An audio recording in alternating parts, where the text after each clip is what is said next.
Hey guys, Professor Bill, Comic Book University, and ThunderCats, issue number one. It's a really good book. I also just got finished doing an interview with Declan Shalvey a couple hours ago.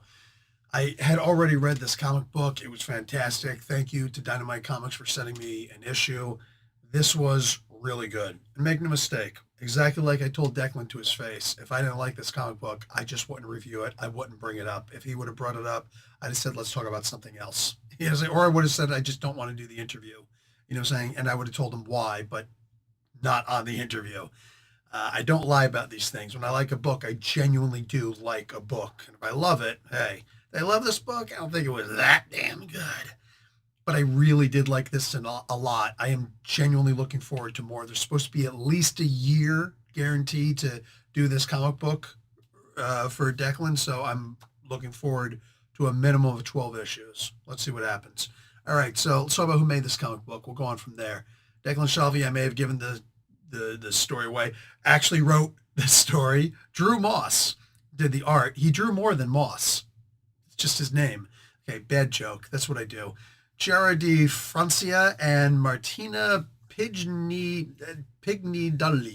I'm sure that she's a very sweet person, but I cannot pronounce that last name. I tried, man.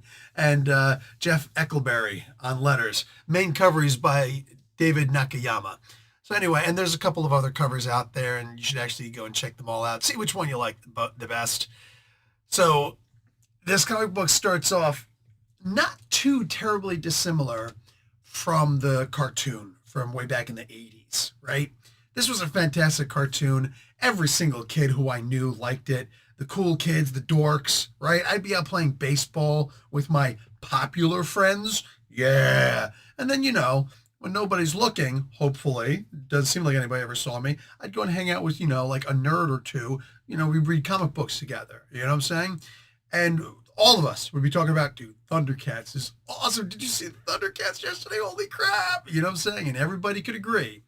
Lion was awesome, that Panther was black, and that Chitara was the hottest chick on the face of the planet. Say what you want to say. I said what I said. Anyway, so this starts off pretty similar. Thundara was destroyed. They had to get away with the eye of Thundara. The mutants of Plundar were coming after them. And a lot of, interesting names. Just put a little hyphen in it, and all of a sudden you've got a whole story, right? And a lot of the stuff does happen as was supposed to happen in the book, just a little bit different from the cartoon. You got Jaga. Uh, I guess he was supposed to be Lionel's father or grandfather or something, but he was an old dude, and Lionel was just a kid, and somehow the pod didn't work properly, so he wound up growing, and he became a full adult, but obviously still has the mind of a kid. Wily Kit and Wily Cat weren't in the original generation. They wound up just appearing later. But these guys grew up with the wild kids, whatever the heck these freaking kids were called, and they wound up being friends with Lionel before he grew up. And now there's a little thing happening here where it's like, we still have the same minds, but your body's much bigger. This isn't the same, man. Anybody ever seen Tom Cruise in Big? Tom Cruise. Tom Hanks. Totally different Tom. Anyway, so the first thing that I think everybody's going to notice, Tigra has a mustache in this, right? Tigra, very feminine name. I don't know what's up with that. But Tiger was always this dude with this big whip with three balls at the end, like a bola, right? So it was like, I could trap you in multiple different ways, or beat you, or do whatever I need to do. Or I believe it could electrify too, if I'm remembering this correctly. It was awesome. Panther had the nunchucks with different, it was red and green, red and blue, and there was like the little tiger claws at the end. And Chitara, she was just super ridiculously fast, but she had a stick, and it was a long stick, and she could whack you with the stick, and she could just run like this if she needed to, I guess, and just whack people on both sides with the stick. Anyway, yeah, she was the stick chick who ran really fast. You dig it? Panther was also the martial artist, and he trained Lion-O, and all that stuff is the same in here. But Tigra has a mustache now, this dude. Something happened that first made me realize that they were really going to be switching this up. And that is that Tigra was hunting. Later on, you see Wily Kit and Wily Cat, they were hunting also. and they wound up screwing up their hunt. Chitara screwed it up for. Are these guys going to be able to eat? I'm just wondering. But they were all looking for conies, sorry, rabbits. They were all looking for some little wabbits. And that's interesting because I don't think I ever saw them hunting in the cartoon. Doesn't seem like something they would have shown, right? So I thought that was really interesting because they're making them human-ish, but at the same time not, right? These are anthropomorphic beings, but they're definitely leaning into their animal side also. They don't just look like animals. They do have some animalistic traits about them. Tiber was really into it. He was sitting there perched and looking and watching this rabbit, hunting and getting ready to pounce and get and eat. And I loved it. I loved it. He's like, you messed up my dinner. There was no bones about it. This is exactly what was going to happen. I like it. I'm digging it a lot. As the comic goes on, you realize that the characters are going to be dressed a little bit differently. The relationship, this is something that I pointed out to Declan that I noticed immediately. Also, well, once it actually showed up. Man, these digital issues are so weird. Panther was training Lino, which of course he's always trained her before. I don't remember. Maybe it's just because I was like 12 when the movie came out. The TV show. Did they ever make a movie? Like one of those animated movies? They may have. I think they may have. It's when they introduced a whole bunch of other characters, including Scythe, I believe. Slythe. Anyway, at one point, he's cutting through all these different things. You just think kind of like the machine that was shooting lasers at Luke and he had to block them, right? Similar, but not quite. With here, he's got to cut through a bunch of discs and whatnot. And at one point, Panthro starts messing with Lionel. He'll actually like punch him in the face. Like he'll really roughhouse him a lot. He'll trip him and you know, just when he starts to feel a little bit confident, he trips him and just shows like you need to learn how to stand on your feet, you know? And he's like, you're different. You used to be my mentor. You know, or like you've been my mentor for a long time. What's going on? He's like, yeah, I used to be your mentor. Now I'm your general.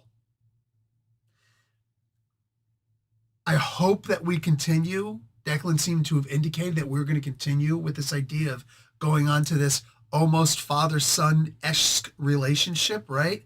Because Lionel is seriously going against some of the things that Panthro suggests. And Panthro doesn't exactly know how to handle Lionel because technically he's the leader, right? According to their rules, their traditions. It's hard to break with traditions, right? Lionel figures I can go out and handle this stuff on my own, just as the bad guys come. And Lionel's by himself. What does Lionel do when he gets caught in trouble all by himself? Thunder, thunder, thunder, ThunderCats. Oh! And I loved it. It was just like, they did it in the first episode, which they had to, because if they didn't, somebody's getting knocked the heck out. Like, I loved it. I don't want to give too many spoilers, even though it's in issue number 1, and I typically give spoilers for first issues. I don't want to give the spoilers for this, but the sword gets a little bit jacked up, all right? The way that it gets jacked up makes a lot of sense. I hope that I can remember to explain this stuff when issue number 2 comes out, because the things that I saw for this, just you know what? My hand goes up, that's a spoiler. When my hand goes back down, spoiler's over, okay? So hand is up. Here's where you mute. Here we go. The sword got broken. And it's weird how the sword got broken. And Panthro's like, hey, I know that, halberd. And all of a sudden, boom, the sword gets broken. Everybody's like, uh-oh, what do we do now? But the way that the sword gets broken, it's cool. You see the one part that's shattered, but then another part, it's just like disconnected. We've seen that the sword can actually not just grow and shrink, but it can actually be disconnected and reconnected, like, you know, clink, clink, clink, and things like that. If this was done on purpose, awesome. If it was not done on purpose, maybe I'm just reading into something that, you know, no, not quite. But that was so cool to see just the little details like that that could very well mean something else. If not, I'm sure I'll forget about it and be like, whatever. But that was cool. That's something right away like that goes and happens. So here you go thinking you're going to depend on this, and then it just gets taken away from you as quickly as losing your footing because somebody trips you while you're in combat. How these things all fold in with each other. I dig it. I really do dig it a lot. Um, I enjoyed this comic book. When you get to the very end, you do get to see Mumm-Ra in this, and somebody is with him, and he's talking to him, and it's like, oh, this is going to be very different from the series, and I don't know how they're going to pull this off. I have my own, ideas of how it's going to happen, but I don't know. I didn't ask. I don't want to know until we're ready to know. I still want to read this as a fan, right? Not just as a news reporter or something. I am digging this comic book. I think you guys will also. It says right on the front, it's Dynamite Teens. So adults can read this who watch this as kids. It is not just going to be a wash, rinse, repeat of the exact same thing that we've seen in the TV series. That is not going to happen. It was stated explicitly on multiple platforms, including my own. This is not a repeat of what you've already seen in the cartoon. It is going to be those characters, those names, those weapons, different things like that. But different stories are going to happen. Different arcs are going to happen. Different things are going to happen. And I'm digging on that. I really am, because who wants to just see I can just go back and watch the cartoons. You know what I'm saying? And like, everybody likes the cartoons. I would love to see something different while it's still a new origin story.